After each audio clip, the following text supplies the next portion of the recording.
Yo, yo, yo, yo, what's up? This is John from Judge University Girls in the Peach Capital of the state, baby.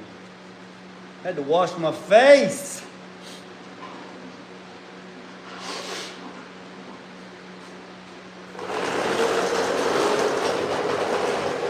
Had to wash my face.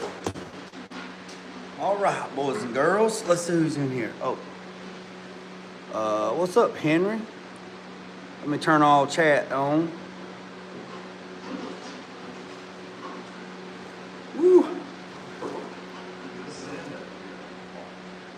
So, is that fan too loud? Can y'all hear that fan? Is that fan too loud?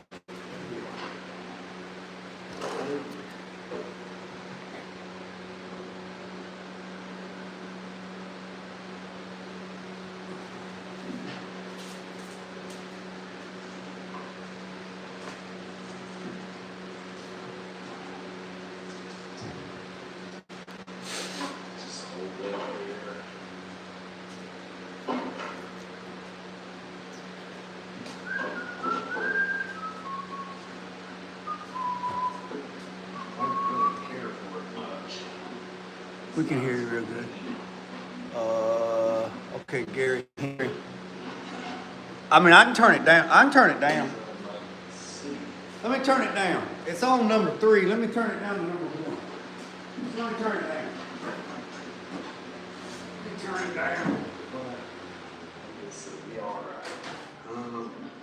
There. Go ahead and take this. I got it turned down. Stays where I got it. I got it turned down. I got a little bit of running to do Monday. What's up, Tulu? So Pick up some of that hot tape. yeah, I got a fan. I got a box fan sitting on top of that 61 Ford box truck, and what it's doing, it's circulating the heat that's staying up top. It's pushing the heat around. I got the heat turned down today. It's supposed to be 60. This ground. I think it's supposed to be like 62, 63 degrees today. It's supposed to go up every day. And then I think Saturday and Sunday, it's supposed to be like 71, 72 degrees by Saturday. But what we're going to do is we're going to Okay. so I got the bumper here.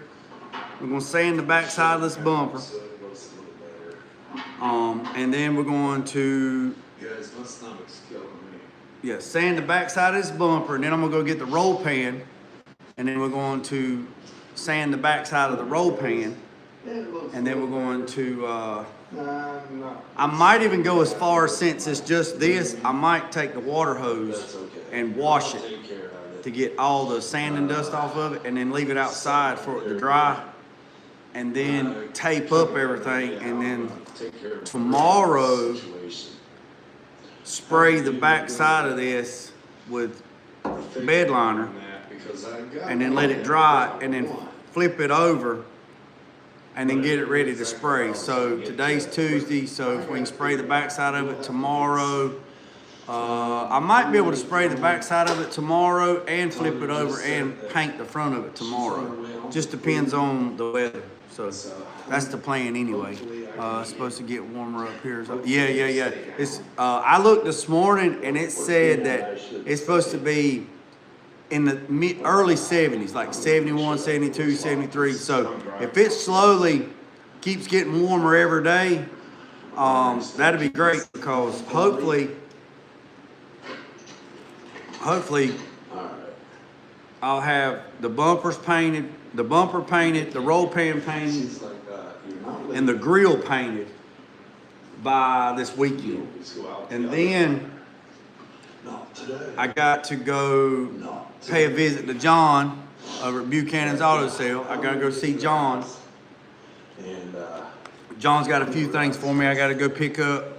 And then we're going, then we can set the, I got to do the other door. I got to finish the other door. And then I can mount the doors on the truck, and it'll be good to go. I got to call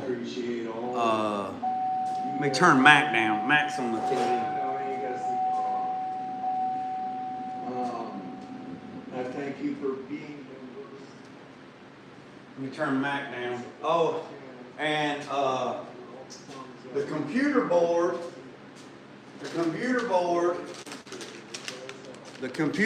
for my boy's table come in. Right there it is. So we'll probably put that on tonight. We'll probably put that on tonight to see if that fixes the problem. And then we'll go from there. So, with that being said, yeah, so let me show you what we're doing.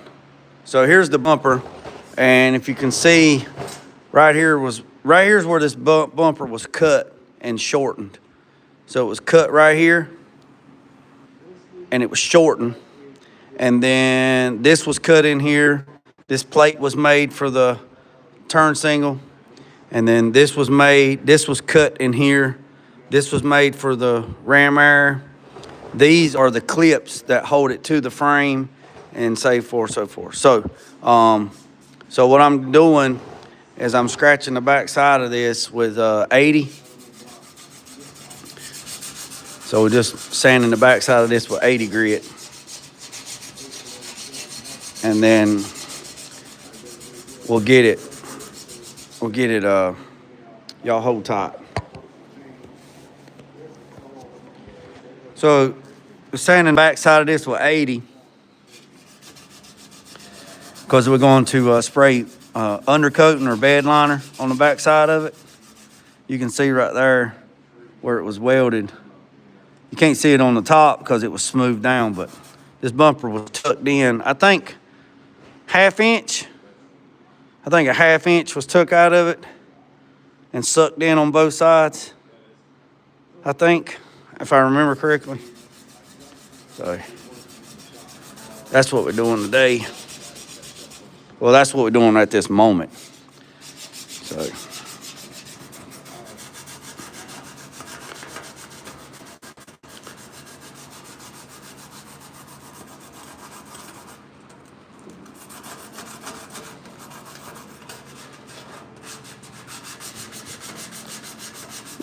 and I got to call Chance.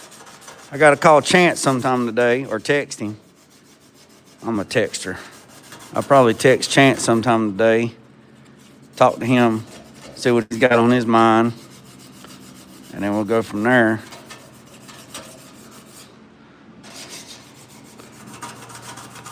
If it's still shiny, it ain't done right. You got to get all the shiny. We'll tape up these little screws right here so we don't get no undercoating on them.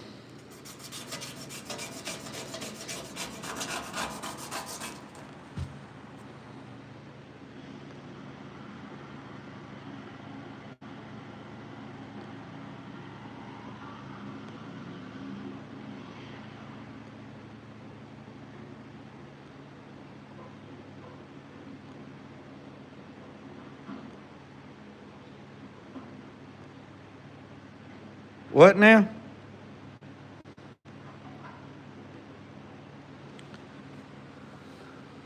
Do what, Henry? Are you pretty much basically, but you just now? Henry, what you asking me, Henry? What you asking me, Henry? Oh, you just have to stay tuned, Gary. You just have to stay tuned. I'm gonna go see my guy.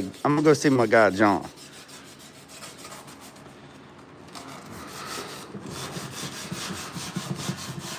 I'm gonna set this camera down. I need both hands. Need both hands.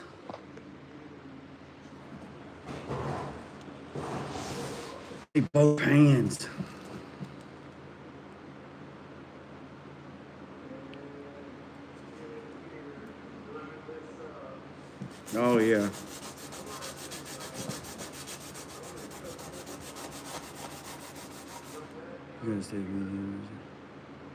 Yeah. Honestly, I don't know what John's got. I mean, I got to go get a few things from John, but John will text me and say, hey, you need to come see me. And that's all he'll tell me. So I don't know. I know I'm gonna go pull some C10 parts. I do know that. I'm gonna go pull some stuff off of a C10 he's got. So I'm gonna go snatch some parts, but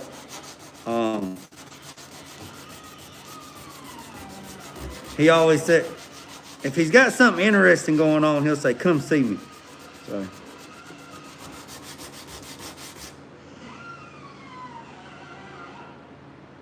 -50, no. Where's that at? -50 degrees. Where's that at? Where are you at that's -50 degrees? Hey, do y'all know this? Have y'all ever looked up have y'all ever looked up how they come up with the temperature? Like, it's 15 degrees, it's 20 degrees, it's 30 degrees, it's -50 degrees. Has anybody ever looked that up and see how they come up with that? And according to what they say, there is nothing under zero. Once it's zero, it's zero. Alaska.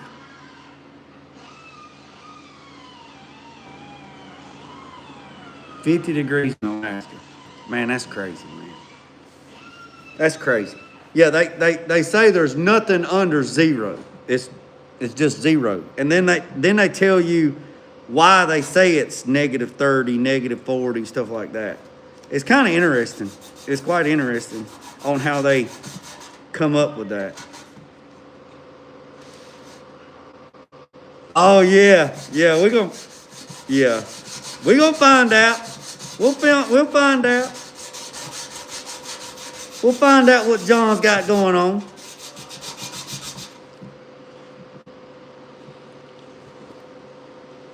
We'll find out what John's got going on. Hurt my finger.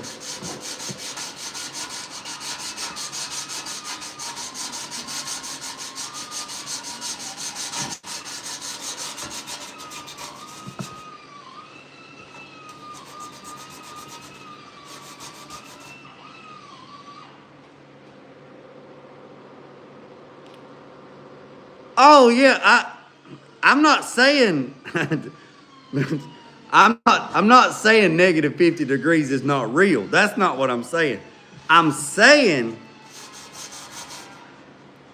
the way they figure up temperature is the absence of heat. All right? So heat is created by friction of molecules, right? Friction of molecules that move and generate heat. So the absence of heat is no friction. So if there's no friction, there is no heat. And if there's no heat, it feels like it's cold. Just like how an air conditioner works. An air conditioner doesn't cool the air down. The air conditioner removes the moisture from the air, therefore it feels cooler. Look up how an AC system works in a car or in a house or anything else. Look up the physics side of it, and then you'll understand what I'm talking about. I'm not saying that it doesn't feel like it's -50. I'm just look it up. Just do some research. Just do some research. Oh yeah, I was in Chicago, man, and it'd be 30 below zero and the wind blowing across, and you got to run to the chow bus to get on the chow bus to go eat, and they tell you not to blink because they say if you blink, your eyelids will freeze shut. I'm not saying that. I'm not saying that. I was asking, did you know how they come up with that?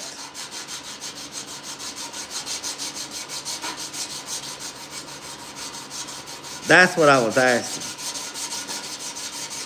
Did you know how they do that?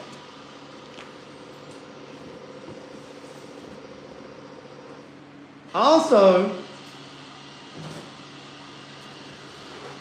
anybody, what's up, Floor? What's up? Has anybody done any research on the Panama Canal? Anybody ever done any research on the Panama Canal and how the Panama Canal works? And when the Panama Canal was being built,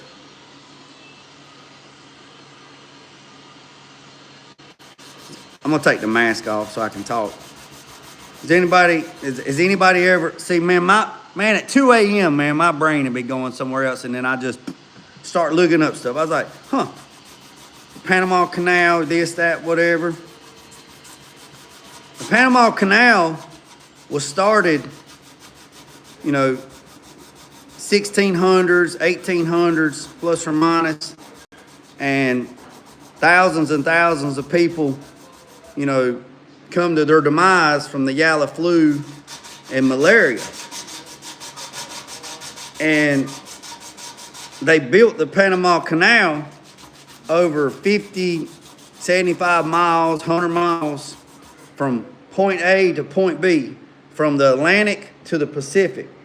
The Pacific is higher elevation than the Atlantic. And they dug from one section to the next section for the Panama Canal, right?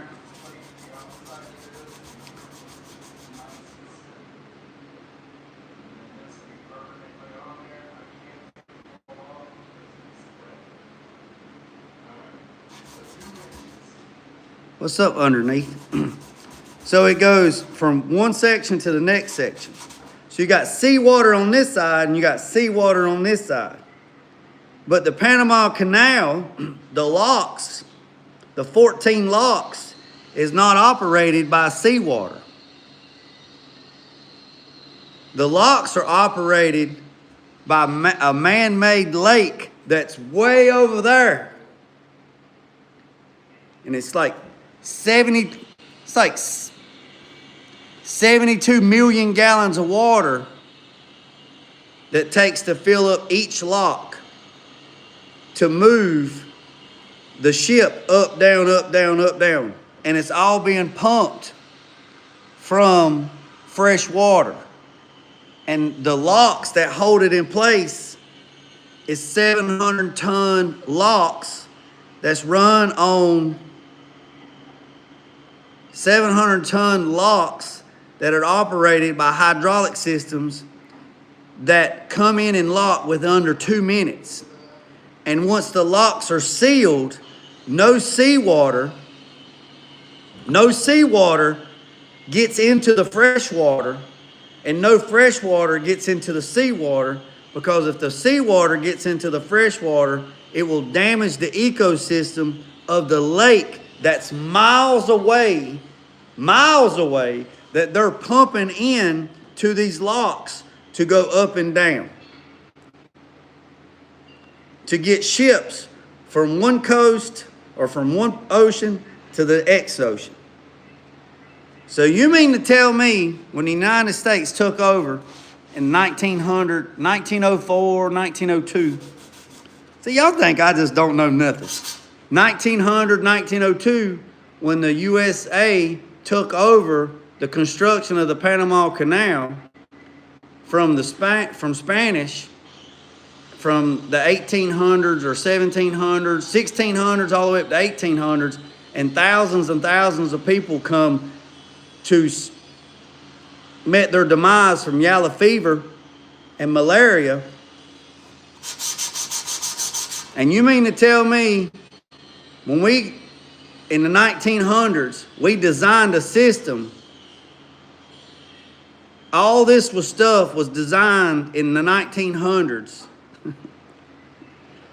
and everything was dug out with steam engines and steam excavators from point A to point B. My question is this: if they would have just, it's like 50 miles or something. If they would have dug down just a little bit deeper, they wouldn't have to use the fresh water. They wouldn't have to use the fresh water from the lake.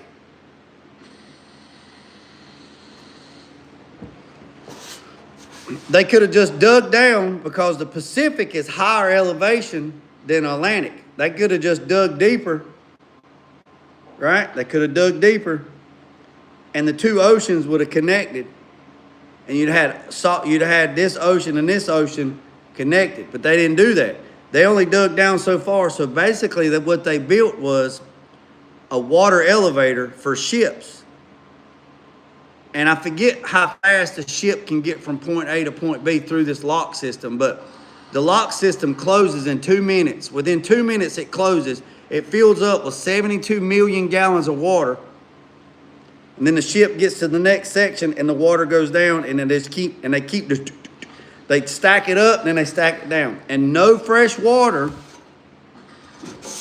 is mixed in with salt water, and it's all being pumped from a lake. I forget the name. It's a weird name. It's like AR or something. The lake's like miles and miles away. That's man-made from damming up the rivers to get this lake source to pump up. And this happens all day, every day. So you mean to tell we done all that? We done every bit of that in 1900. In the 1900s, we did every bit of that.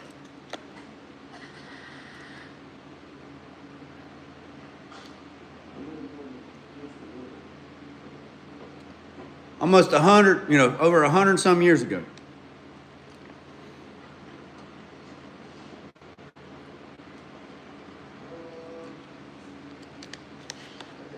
$1.8 billion gallons of water per day. Hey, I appreciate that, Floor. Yeah. Yeah. Explain that to me. It's crazy, man. My mind will just, it just takes off.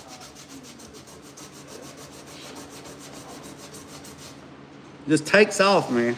Then, if you keep looking at some old maps, if you look at some old maps where the Grand Canyon's at, if you look at the maps where the Grand Canyon's at, they say this is for entertainment. Hold on a second. Let me make a disclaimer. They say this is for entertainment purposes only. YouTube, this is for entertainment purposes only. I've seen some old maps that, and I verified them, that the Red Sea was actually where the Grand Canyon is at, and it goes all the way up to like Seattle, up that way, and the water actually came in and fed down this way. It's just a theory, I'm just educational purposes only. I'm just telling you, and then they put all these dams, and the Grand Canyon got the water cut off that it normally would have, and the water levels in the Grand Canyon went down. I don't know, it's just a theory. Just a theory, is what they say. But if you look at the old maps, it's kind of interesting. I'm not saying I believe it. I'm not saying I don't believe it. I'm just saying it's interesting. But the Panama Canal, that's very interesting to me. Because you mean to tell me in 1900s, we came up with all that system in the 1900s? Just don't make sense to me, man. Hell, I thought we'd be flying in hoverboard cars and damn floating cars like the Jetsons by now.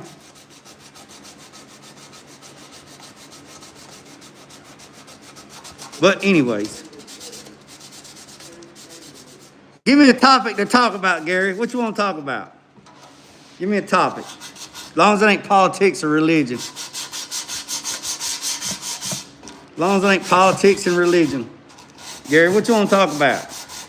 Man, I got all kinds of stuff, man. So this epoxy on the back is CRE 921, which is black. So we're sanding all this. What's up, Yancey? So we're sanding the back of this bumper that's been shortened and tucked. And this bumper's got CRE 921 2K epoxy on it. We're sanding it with 80 grit. And we're getting ready to get this prep in the roll pan. And we're going to spray bed liner on the back side. And the temperatures this week is going to slowly keep going up every day. And by Saturday, it's supposed to be in the high 70s. So we're just going to see what happens. Oh, it's all right, Yancey. So we got to sand everything on the back. Get rid of all the shiny.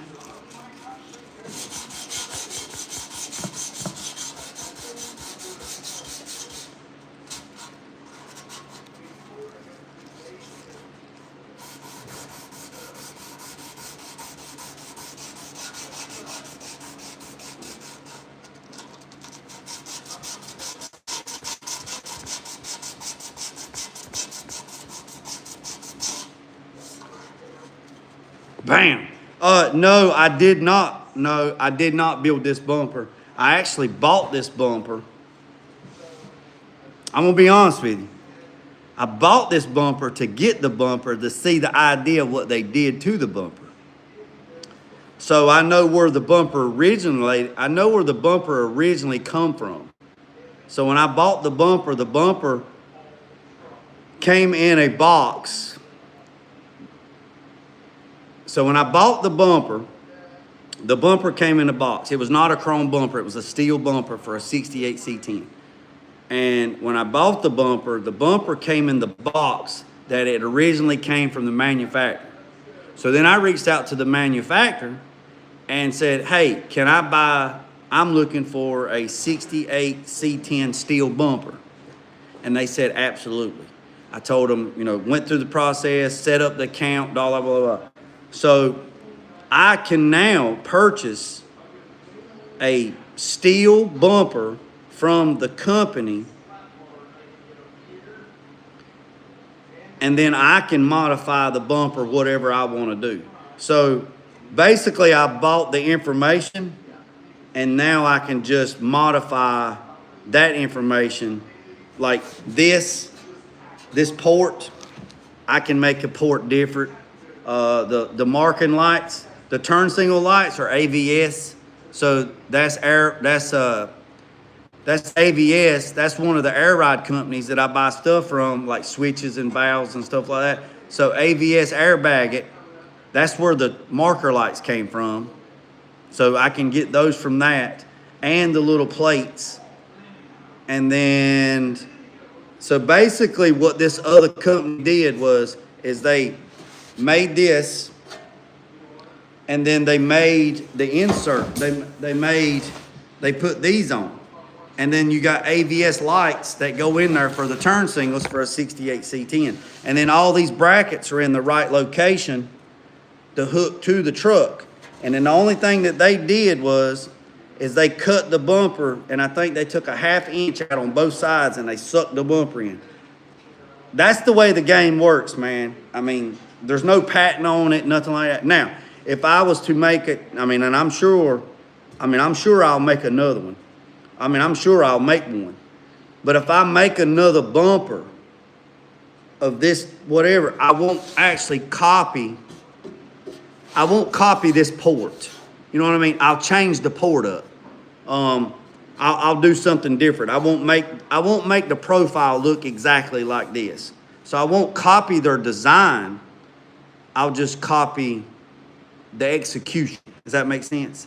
So Leslie Kellum told me one time, he said, a patent don't mean shit. Change 3 things on a patent and you'll be all right. So it's a 68 C10 bumper, just a steel 68 non-painted front bumper. LMC carries them, Automail Direct carries them, but there's a company that actually makes them that supplies it to that company. Well, when they shipped the box to me, it had the mother company on the box. So I called the mother company, and they's like, oh yeah, absolutely, we'll set you up. So now I can order directly from the company, the mother company, and get the bumper. Front bumper and back bumper. And then I can shorten it, tuck it, whatever, and then I can do whatever. I actually thought about buying one for a 68 or a 70 or something, and modifying it and doing my own little twist on it, and then see what happens. But yeah, they ain't nothing. And I don't see anything wrong in that. I don't, because now I would see something wrong in it if I actually put the same design. You know what I mean?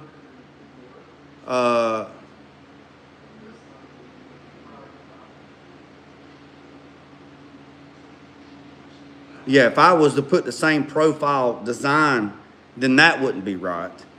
I wouldn't think that wouldn't be right, but I could change it. I mean, I could change it, whatever.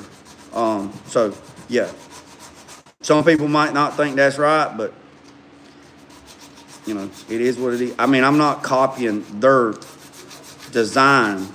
I just wanted to know where they was getting the bumpers, honestly. That's where I wanted to know, so I just bought it. Just like airbags, brackets, and stuff like that, there's PDF files and DX files that you can buy online for airbag brackets, and they're pretty much all the same. I mean, every company's got it. Airbagit.com, Infamous has got it, Ride Tech, all the companies has got it. You know, there's a company that kind of closed down, and all their PDF files and all their DX files, the guy that actually worked there that done all their cutting and on their brackets, all their brackets and stuff for all their air ride systems, 4-link systems, coilover systems, every bit of that, he ended up getting, and I'm not going to say his name, he ended up getting all of that, all the files, because that's what he done. So he ended up making an arrangement, and he got all the files, all the DX files. That's what that machine cuts on. It cuts on an NC file and a DXX file. And how I run into him was completely unexpected. I run into a lady at Walmart, and we were talking. Run into a lady at Walmart, was looking for something, and then I come around the corner, and there she was. I mean, that Walmart looking for something, trying to find something because they changed the store around. There was a lady there. She was looking for something as well, and we kind of helped each other. I was like, oh, yeah, there's what you're looking for. That's what I'm looking for. Well, then when she come back around the corner, she had her husband with her. And me and him met, and we got to talking, whatever, and this, that, whatever. And he had a hat on that of this company that I'm talking about. And I said, did you used to work there? Or did you get there? He's like, no, I worked there for 20 years. I said, really? He said, yeah. He said, you probably don't remember me. And I was like, man, no, not really. And he said, well, man, I was down in the metal fab shop. He said, I did all the brackets and all that stuff. All right? And I said, what are you talking about? He said, like, all the airbag brackets, all the leaf spring, all the brackets, all the tabs, everything. He said, I drew them and designed them and cut all those stuff out for the guys to weld to all the stuff that they needed to be. And I said, really? He said, yeah. I said, interesting. And then I told him, I said, well, my son just here recently got a burn table. And I told him what kind of table it was, whatever. And he said, what software are you using? I said, Fusion 360 is what he's using. He said, that's the same software I used. And I said, well, that's cool. He's like, well, what do you do? So I got to telling him, and he's like, really? And then I was showing him some videos and stuff. Now, this is at Walmart now. We just sitting there talking. I told you, I talked the damn ears off a billy goat. And we just sitting there talking, you know, and he's like, well, hey, man. And I said, what do you do now? He's like, man, I just started this little, I work for myself now, and I do this at home and this and that, whatever. Now, he loves Fords. He's a Ford guy. That's all he works on, F-100s. F-100s and F-150s. You know, old stuff. I said, well, man, that's cool. So I was showing him that I was, you know, what was cutting out, whatever. And he looked at me and he said, hey, man, if you need anything, if you need any file or anything, here's my number. He said, just call me, text me, tell me what you're working on, and I will just email you the DX file, and you just make your own stuff, and you don't have to draw it out or nothing. And I'm like, well, how much is it going to cost me? He's like, man, it ain't going to cost me nothing. He said, I got paid for years to do it, and they let me keep all the files and stuff. He said, so you just let me know. And I was like, really? And he said, yeah. And he said, I got everything. He said, I got all the tabs for Ride Tech. He said, I got all the measurements for the tabs for Ride Tech, for QA1. He said, man, I got all that stuff. He said, man, I got thousands and thousands of files. He said, all you got to do is just tell me what you need, and I'll send it to you. And I'm like, okay. And he said, now you can find it on the internet. He said, you can find websites that you can pay a monthly subscription to, and then there's just people out there that just draws files all day and you just buy them.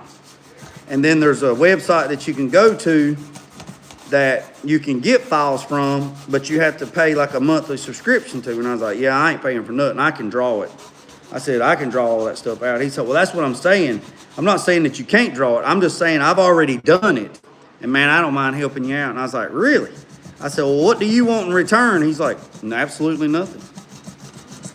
And I'm like, okay. I said, well, whenever he gets up and running and stuff, I said, I'll reach out to you. He's like, yeah, man, that ain't a problem. And he gave me his phone number. And then we've talked since then because Tulu was looking for an F-100. And I told him that Tulu was looking for an F-100. And he told me, he's like, well, I'm working on some right now. And they'll be about, I'm trying to, maybe by the spring, they'll be ready to sell. And I was like, well, I said, well, here's Tulu's number. I said, here's Tulu's number. Here, I'll just introduce y'all to, and y'all just figure it out. And he's like, yeah, man, I appreciate it. So, yeah.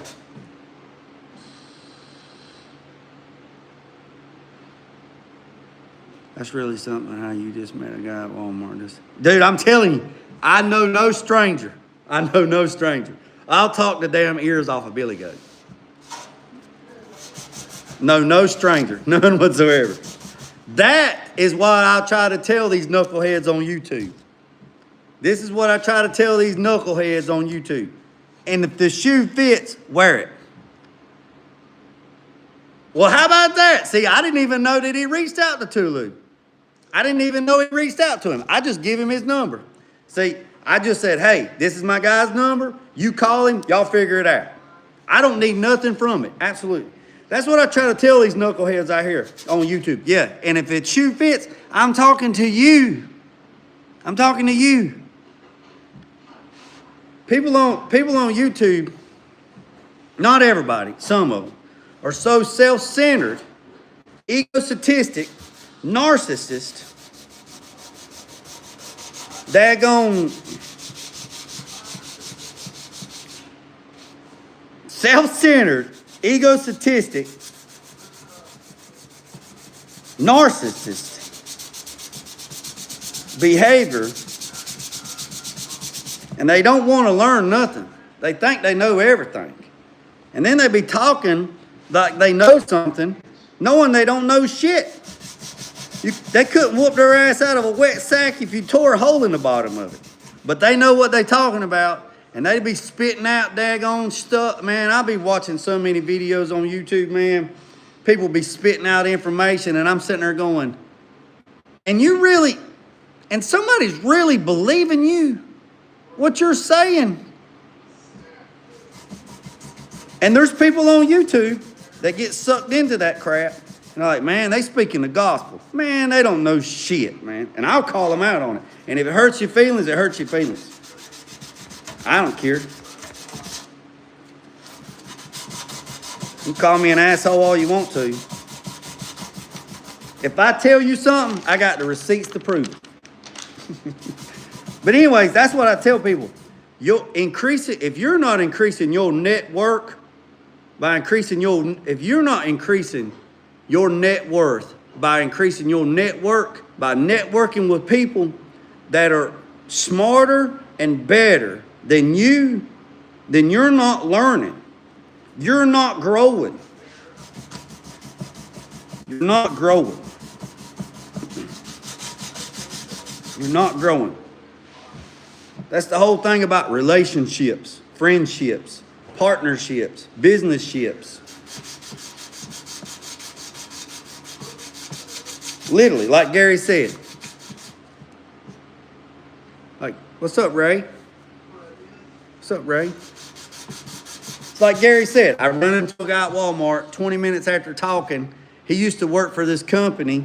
They used to make all their suspension parts, and after 50 years of being in the business, and him being working there for 20 years, they just closed. The old man retired and sold out.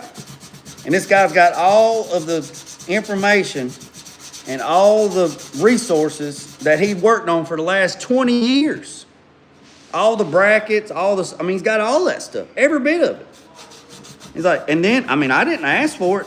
He's like, man, if you ever need anything, let me know, man. I got all the files. I'll email them to you. And I'm like, really? He's like, yeah. What's up, Scott?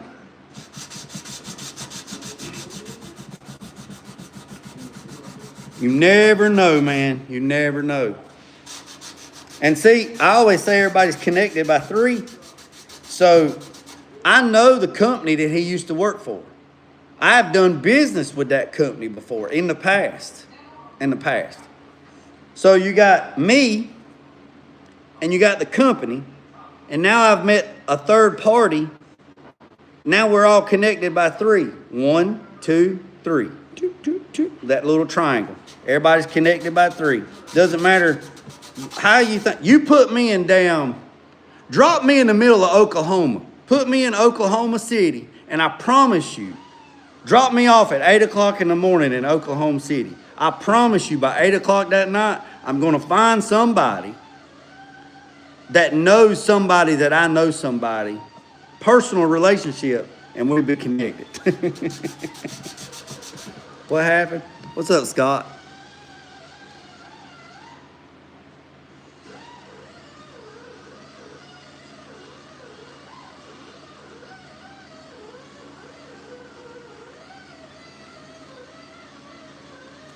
Lord have mercy. So, like I said, we're sanding the backside of this bumper with 80 grit.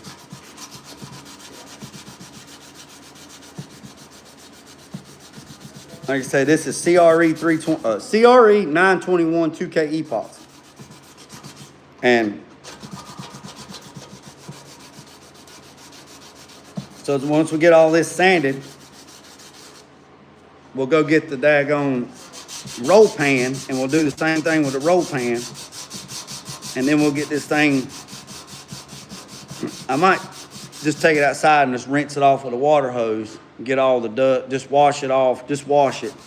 Since it's a little bit warmer outside and it won't freeze. It's like 60, I think. I think it's like 60 degrees outside. We'll wash it, and then I'll leave it outside in the big eye in the sky to dry out, and then we'll bring it back in here and we'll tape up.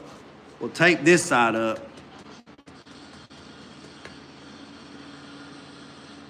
We'll tape this side up, and then we'll get ready to spray undercoating like an actor.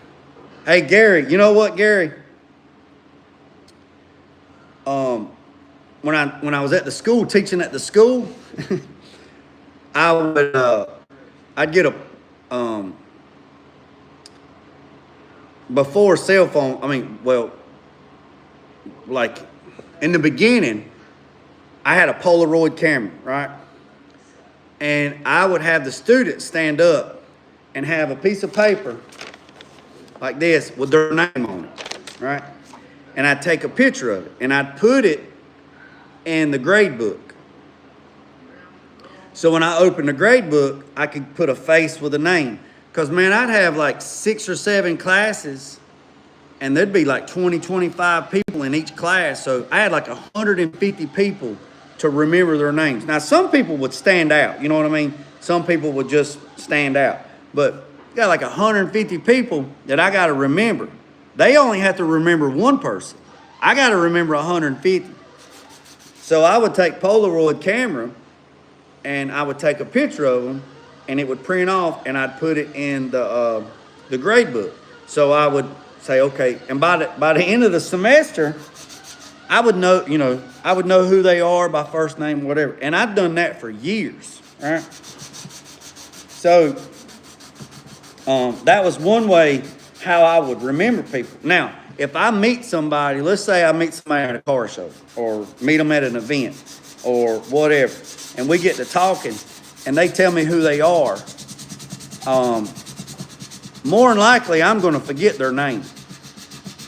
More than likely I'm going to forget their name. But I'm not going to forget what they're driving. I'm not going to forget their vehicle. And when I save them in my phone, like if we exchange numbers or something or whatever, and I put them in my phone, I'll put their name, but also I'll put their picture, their cover picture of the vehicle they were driving. So if they call me or text me, it will come up. That's the vehicle, and then that will make me remember. Oh, that's so and so. He the one that had the daggone 70 Chevelle big block, the 4-speed car, you know. Or that guy had a big block Chevelle convertible. What's up, Steve? You got any 3/4 race cams? No, I ain't got no 3/4, but I got a full quarter. I got a 4/4. I ain't got no 3/4. Maybe that's what John's gonna give me when I go see John this week. Maybe John done found me one of them old school Winskys or Linskys. What is it? L-Y Linskys 3/4 race cams. Maybe John found me one. Hey, that's funny, man. That's funny. Welcome back, man. Welcome back. Welcome back. Welcome back. Yeah, that was funny, man. That was some funny stuff last night. But yeah, that's how I remember people most of the time.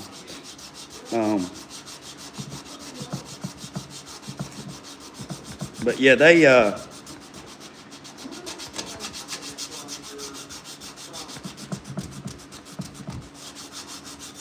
yes, sir. Let me put my mask. That's it. Appreciate it, Gary. Yeah. Hey, do you know the story? Do you know the story on him? I think he was doing like cams for like $5 or $10 a piece, and he was only making like. You can correct me on this. He was only selling cams for like $5 or $10 a piece, custom ground cams, $5 or $10 a piece, and he was only doing like maybe. Oh, okay. So that old man, he was selling. If I remember correctly, somebody have to check me. He was selling cams for like $5 or $10 a piece. And he wasn't doing but maybe a handful of cams a year.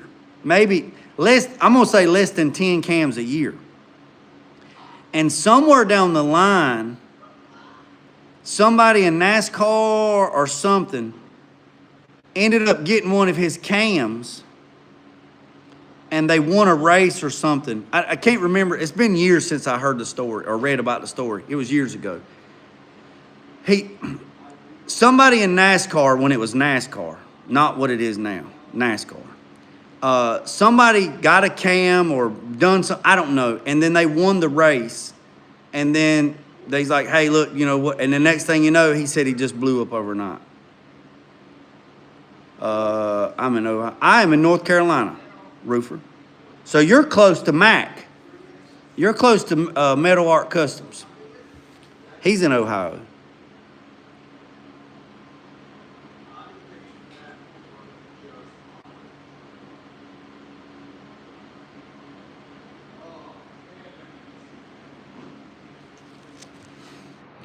So I'm in North Carolina.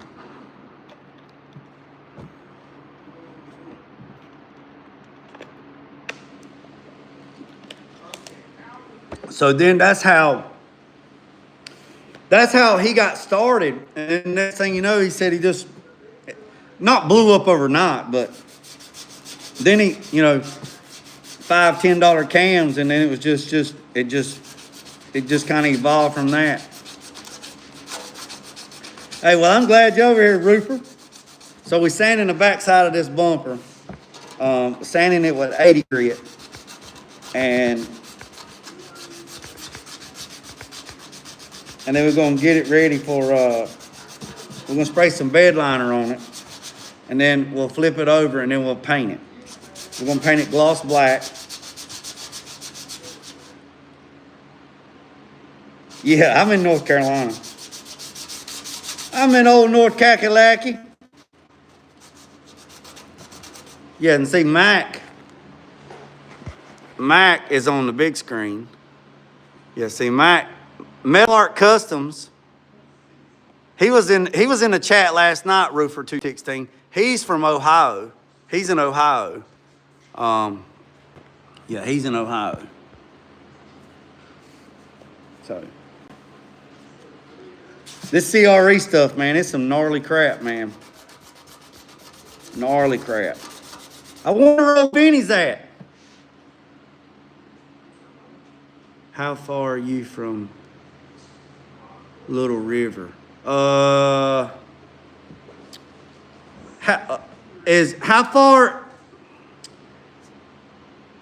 far is Little River from Florence?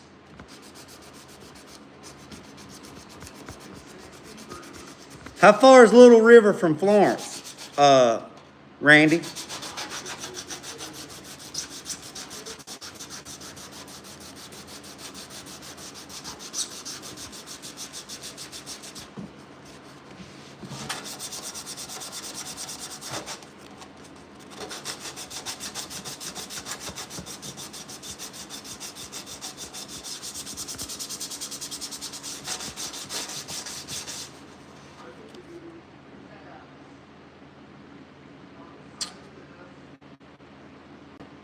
Neither. I don't watch sports. I don't care nothing for sports. I don't care nothing for them. Absolutely don't care nothing for sports. Nothing. Absolutely nothing. I think they're overpaid. I think they're overpaid circus entertainers. And I say that, and my friend is the pitcher for Atlanta Braves. And I tell him, I mean, I'm happy for him, but I tell him the same thing. We duck hunt all the time. I tell him the same thing. I don't think somebody should get paid $100 million to play any kind of sports, whether golf, tennis, soccer, foosball, any of that. None of it.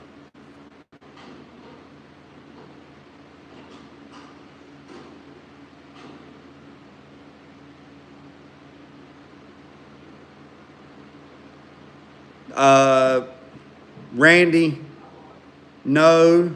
Roofer, no.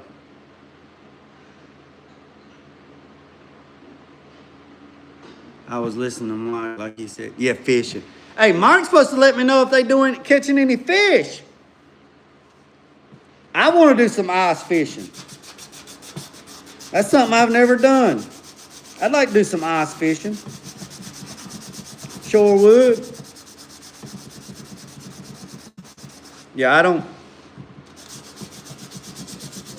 care nothing for sports. I really don't. It's circus entertainment, man. It's circus entertainment.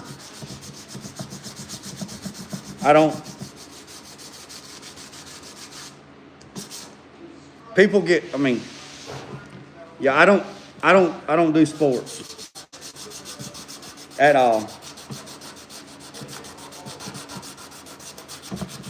Now, I played sports in high school. Played baseball, football, softball. You know, ran track. You know, I did all that stuff in school. But just as soon as I I worked in the fields, don't get me wrong. But when I actually got a paycheck job, bye, deuces. And somebody's going to say, oh, it's because you wasn't no good in sports. No, it ain't got nothing to do with that. My objective changed.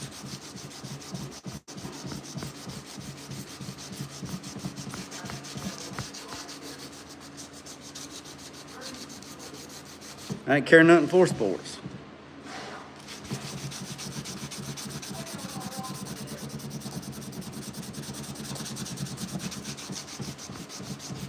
Everybody played summer baseball and stuff like that. I mean, that's just an American pastime, you know.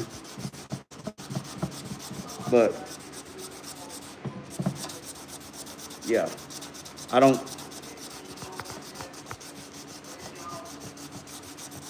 this guy that played baseball his whole entire life. From a little age all the way up to high school. They won the state championship. He had scouts looking at him. He could go anywhere he wanted to go. He could go anywhere he wanted to go. Play baseball. Full ride, anywhere he wanted to go. He graduated high school. I mean, they did a big old article in the paper. I mean, they won the state championship. Everything, man, everything. When it come time to go, he's like, nope, ain't interested.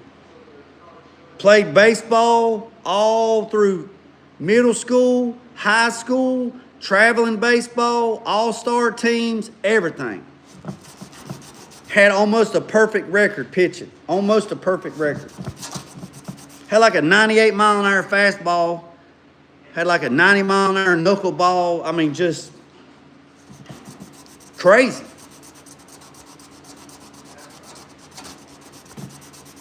He quit. He said, I'm done. You know what he done? He started buying log equipment. Started his own logging business. And he's one of the top loggers in Virginia, North Carolina, South Carolina, and Georgia.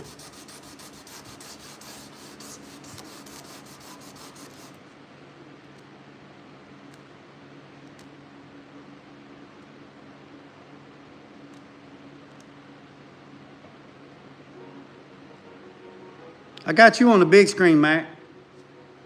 You on the big screen. I don't know what you're doing.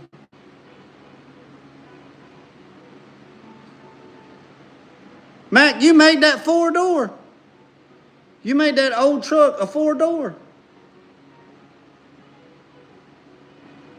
Hey, I like that Triumph.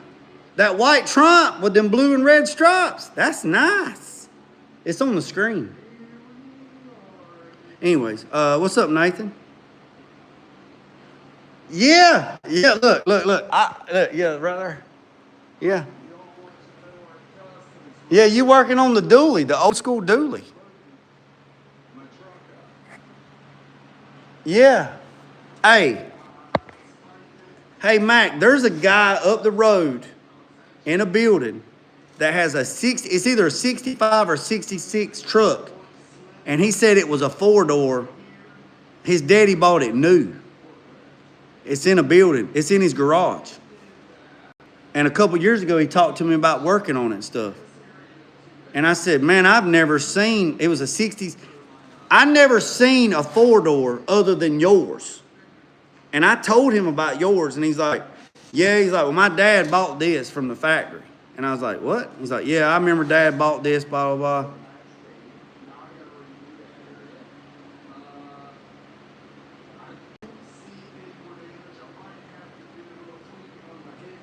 Dude, that's crazy, Mac.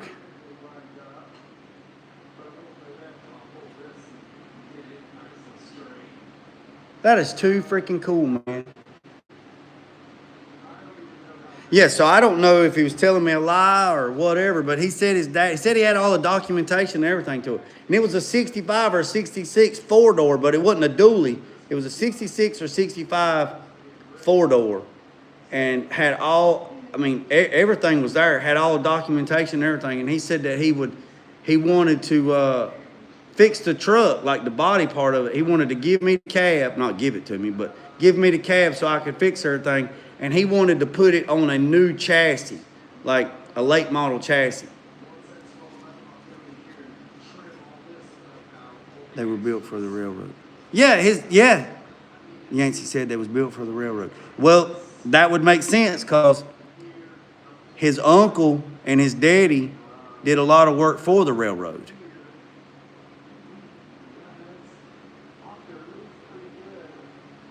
Okay, so it was like, it was sold and then it went to a authorized whatever and then they made it into that. Mac, I did not know that you made that son of a gun into a 4-door. That is crazy.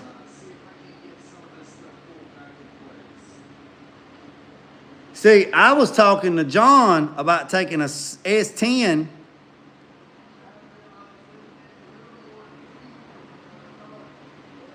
I was talking about taking an S10 and turning an S10 into a 4-door. Like a square body, like a square face S10.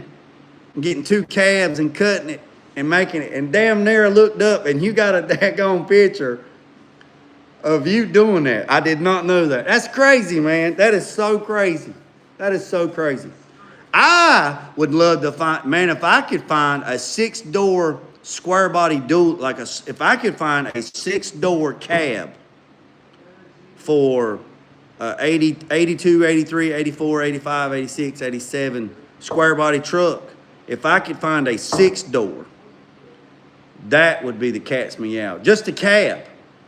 There was a guy on Marketplace that had one, and one thing about Marketplace I can't stand. You put something on there for sale, this was last year. You put something on there for sale, and then you don't never answer the damn messages. This guy on, Marketplace, he had a cab that was sitting on a buggy. He said, 6-door square body, I think it was an 85 or 86, it didn't matter. 6-door cab sitting there, right? The cab was there and the doors were there. That was it. No interior, no nothing. It was just a cab, right? For sale. Said no title. I don't care nothing about no title. It's okay, no worries. Man, sent that dude messages after messages after message after message. Never replied back or nothing. Never. I told John, I said, John, you need to find a 6-door.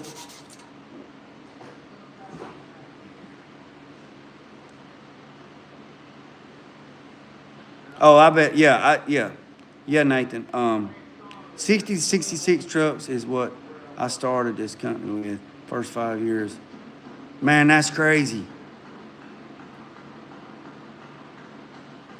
Yeah, 6-door.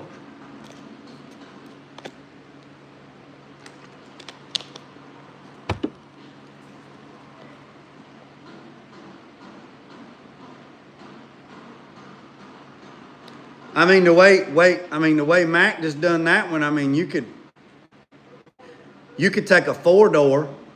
It could be done. You could take a 4-door and then get another 4-door that's messed up and cut the back section out of it, and you could do it. You could put it together. It'd be a lot of work, and you could make a 6-door.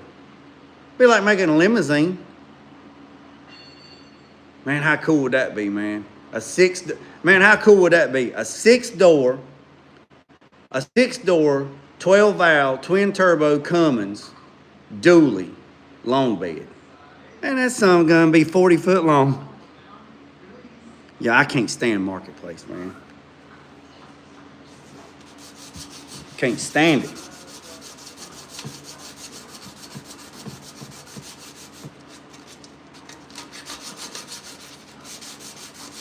Cannot stand it.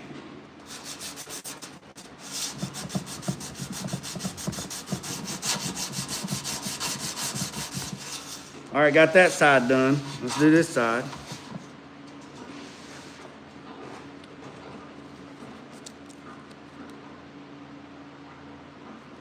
God almighty, man.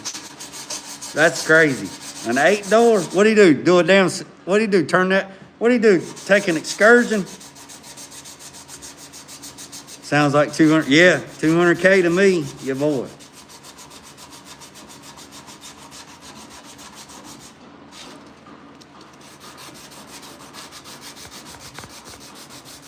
Mac up there beating the shit out of something with a damn wood bar. He got a piece of rough cut lumber. I don't know what he's doing because I can't hear it. He got a piece of rough cut lumber on one end and other end, and I don't know what he's doing. I'll have to go back and watch it. I don't know what he's doing. Looks like to me he's trying to, oh, I see. He's trying to get it straightened out. Oh, he's using the 2x as a point of reference. I see what he's doing.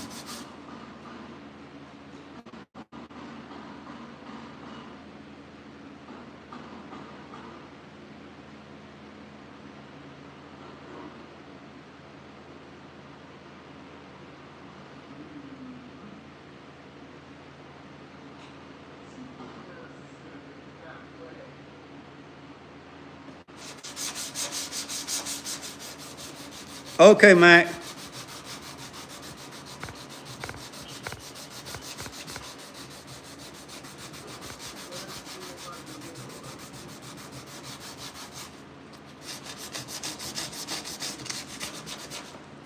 Man, it'll be turkey season soon, boy.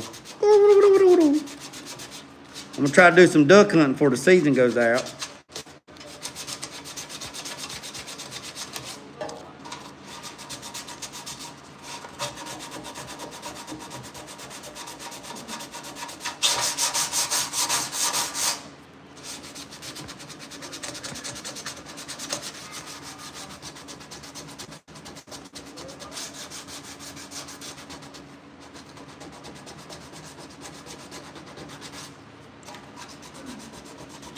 They started doing some street racing around here again. Guy sent me a video a couple of days ago. Told me they doing street racing. Dirt bikes, motorcycles, four-wheelers. They're doing They're doing some street racing. He told me where they was racing at on this old back road. And I texted him back. He sent me a video, and I was like, "Where are you at?" And he told me, and I said, "Oh, yeah, I know where that's at." He's like, "Yeah, man." So they've been doing like dirt bikes, like, you know, CRE, YZ 450, stuff like that. Doing some racing. We used to do a bunch of that. So I texted him back, and I said, "Man, let me know next time. Let me know the next time y'all come down. Let me know the next time y'all got that going on. Might ride up there." That'd be some cool videos. That'd be cool videos.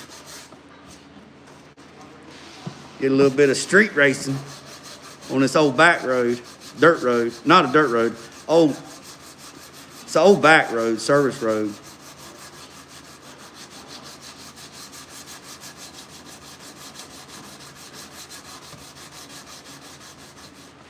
Yeah. Sound like a good, yeah. He said they was doing dirt bikes, four-wheelers, street bikes. He said, hell, they was even doing foot races.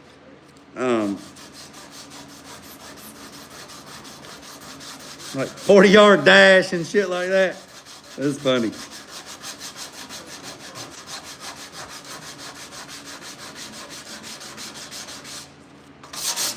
Sound like a good time to me.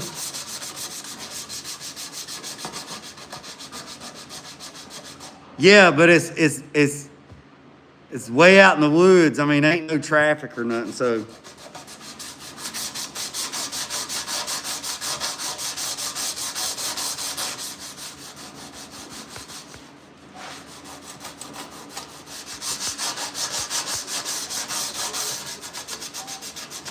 Might be an occasional tractor or some shit.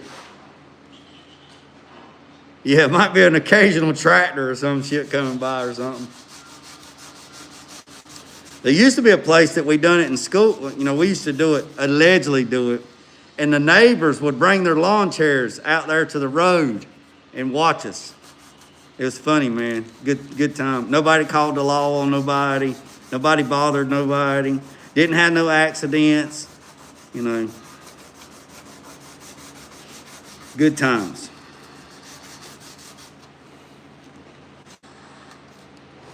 Oh, yeah. Oh, yeah. Title for title or running for bands. Yeah, boy.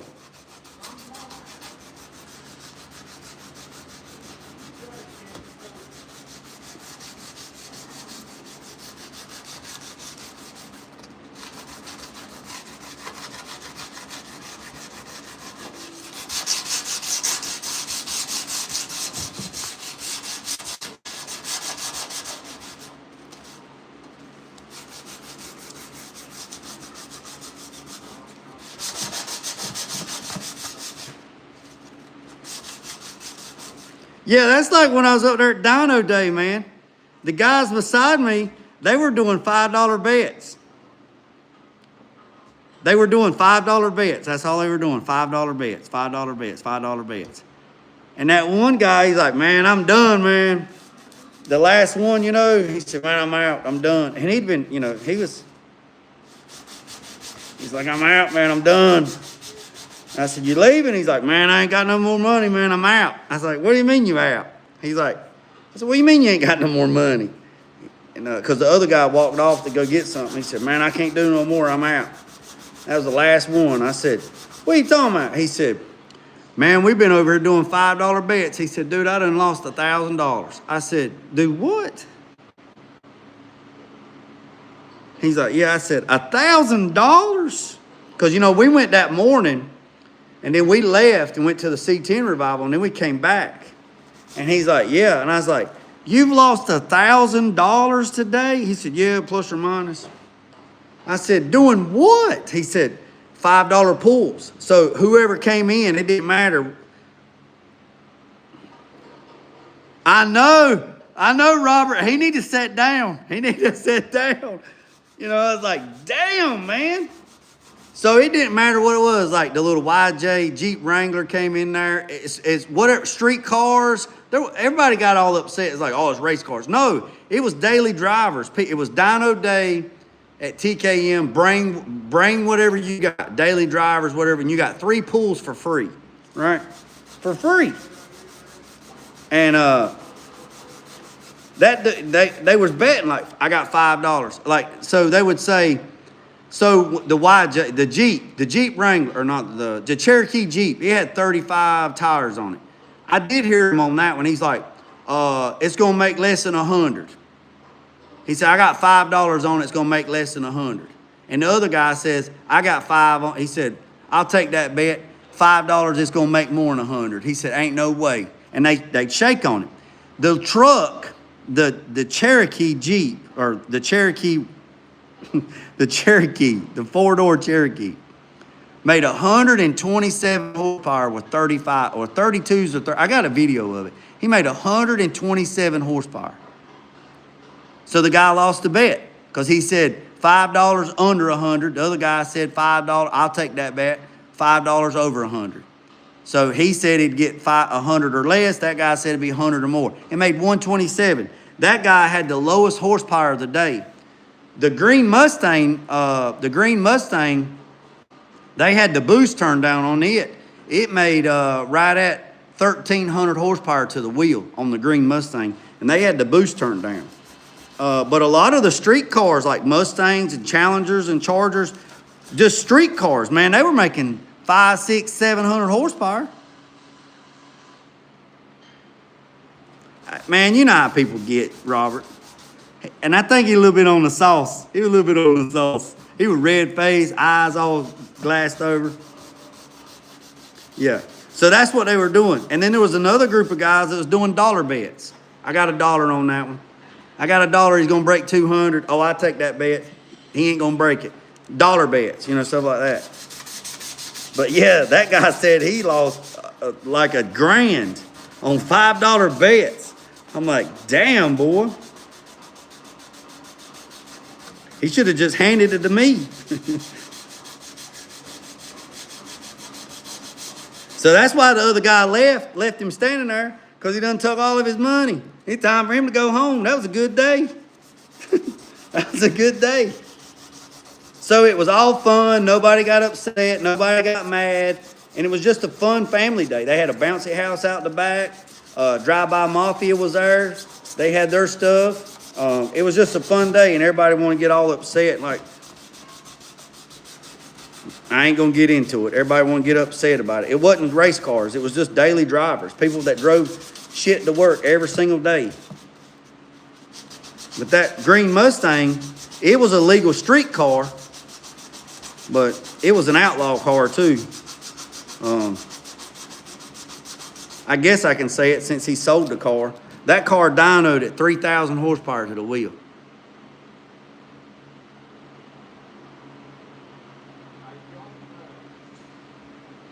What's up, Mitchell? What's up, Scott? Yeah, Mac, and still had fun. Nobody. Yeah, that green Mustang, they turned the boost up on it, and it made like 3,000 and some change to the wheel. 3,000 horsepower to the wheel. It was crazy, man.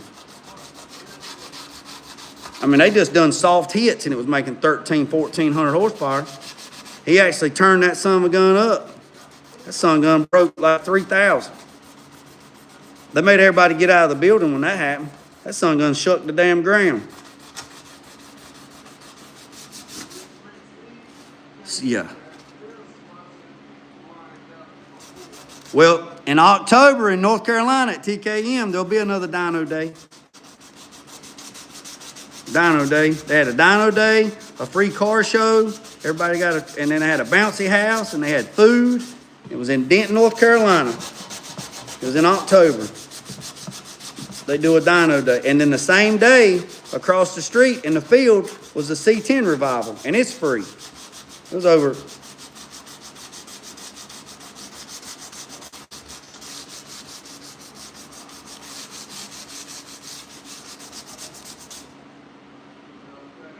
Yeah, and C10.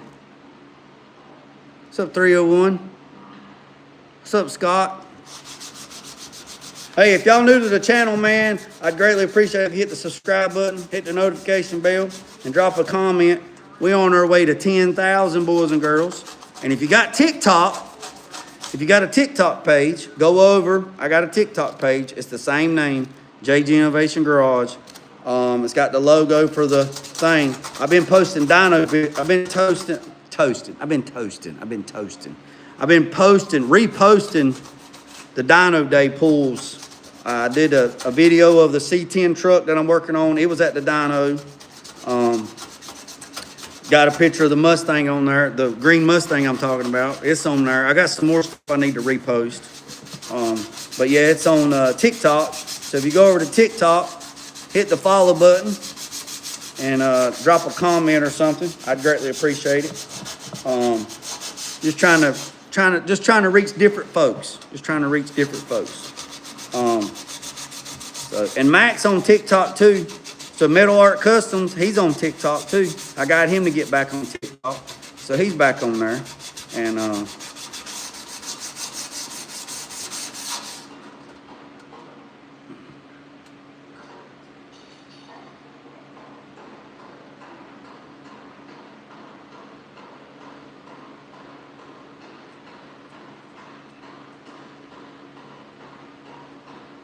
oh, I bet so. All right, let me show you what I got going on. Yeah, Max got Instagram and Facebook. Yeah, I got Facebook, TikTok, and YouTube. I don't have Instagram. I had Instagram. I had like over 100-some thousand subscribers, and I got hacked, and I couldn't get it back, and I got pissed off, and I said, piss on it, I'm done. So, but yeah. So right there, we got the whole backside sanded with 80. So we got all that done. We talked a little bit. So we got the 80-minute mark. I'm going to kind of finish it up just a little bit. Y'all know I like to run my lives. During the week, I like to run my lives for like 60 minutes because I do it for free. I don't charge the client when I'm live. So when I go live, I clock out. And then when I get back off of live, I clock back in. But just want to share you guys the information. Well, Gary, I'm about to end it, buddy, so you can catch me on the next time. I'll go live here in a little while doing the roll pan, or we might be on that other door. So that door's done. There was a little section down there at the bottom of that door that I didn't like. I just didn't like it. I wasn't feeling it. I thought about it last night, and then this morning I come in and I knocked it out and I fixed it. Now I'm happy with it, so I got to do a little spot priming right there on that corner, which ain't no problem. I can do that on the cab. So that door's done. I got to do that door.